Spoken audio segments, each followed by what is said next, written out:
बातमी मुख्यमंत्र्यांनी कदमांवर कारवाई केली पाहिजे, नाहीतर आम्हाला रस्त्यावर उतरावं लागेल असं अनिल परब यांनी म्हटलंय। सचिन घायवळला दिलेल्या बंदूक परवाना प्रकरणामध्ये मुख्यमंत्र्यांची भेट घेणार असल्याचंही अनिल परब यांनी म्हटलेलं आहे। सरकारनं लाडका गुंड योजना सुरू करावी असा टोला विजय वडेट्टीवार यांनीही लगावलाय। त्यांची काय अडचण आहे मला अजूनही समजत नाहीये की या मुख्यमंत्र्यांना असे मंत्री का मांडीला मांडी लावून यांनी ठेवलेले आहेत। कुठली अडचण त्यांच्या समोर आहे मला माहित नाही। मुख्यमंत्र्यांनी जर याच्यावरती लक्ष देऊन याच्यावरती कारवाई केली नाही तर शिवसेनेला रस्त्यावरती उतरावं लागेल। मी मुख्यमंत्र्यांची भेट घेणार आहे, मुख्यमंत्र्यांना याच्या बाबतीमध्ये एक निवेदन देणार आहे।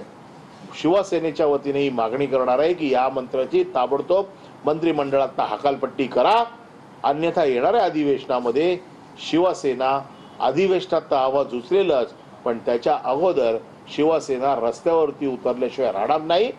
वाडाच्या डोक्यावर कोणाचा आशीर्वाद होता हे जरा सत्ता पक्षातील भाजपच्या एका नेत्याने जो काही काळ पुण्याचा पालकमंत्री म्हणून राहिला आहे त्या नेत्याला विचारलं तर ते सर्व तो कुणामुळे मोठा झाला, कशामुळे मोठा झाला, कोणीही मोठं केलं, लाडकी बहीण योजना आणली, तसे आता महायुती सरकारनं लाडका गुंड आणि त्यांना फिक्स मानधन म्हणजे सत्ता मिळवण्यासाठी सोपं काम, तर लाडका गुंड योजना आणावी आणि महाराष्ट्रामध्ये गुंडांचं पालन पोषण करणारी एकमेव आमची महायुती सरकार आहे म्हणून जाहिरात द्यावी, तर महाराष्ट्रामध्ये आनंद राहील आणि शांतता राहील असं मला